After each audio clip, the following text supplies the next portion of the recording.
Moderna laban sa lalaking nakaaway niya sa isang donut shop nung linggo. Sa ngayon, hindi nakapagtatrabaho si May dahil sa pinsalang natamo niya matapos siyang masabuyan ng mainit na kape. Ang report mula kay Nelson Canlas.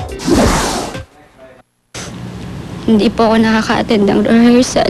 Hindi po ako nakakapasok. Hindi napigil ni Ibi Babe May ang kanyang emosyon nang ikwento niya ang insidente na nangyari sa isang donut shop sa San Juan nung gabi ng October 5. Simpleng hindi pagkakaintindihan lang sa pila ang pinag-ugatan ng awayan. Nagwawala pa rin po siya. Hinahatak na siya ng anak niyang lalaki. Tapos pagsusuntokin pa po kami. Pagkasabi kay May, umiiyak na po siya. So nagulat po ako. Nakita ko may puro punong-puno na po siya ng kape. Nagtamo ng first-degree burn si Ibi Babe May matapos siyang sabuyan ng mainit na kape, pati na ang kanyang pandinig na apektuhan na rin. 4 na linggo raw hindi makakapagtrabaho si Ibi Babe May. Tapos ang sabi po ng doktor, nasunog po yung kanal po sa eardrum ko, tsaka yung mismong eardrum po ang nasunog. Nagsampa na ng kaso ang 3 Ibi Babe kahapon sa San Juan RTC ng kasong less serious physical injuries laban kay Fabian de la Paz dahil sa pananakit ito sa Ibi Babe member.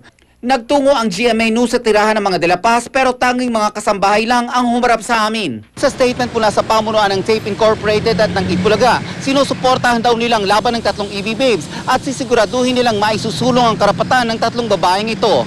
Nelson Canlas sa Katutok, 24 Oras.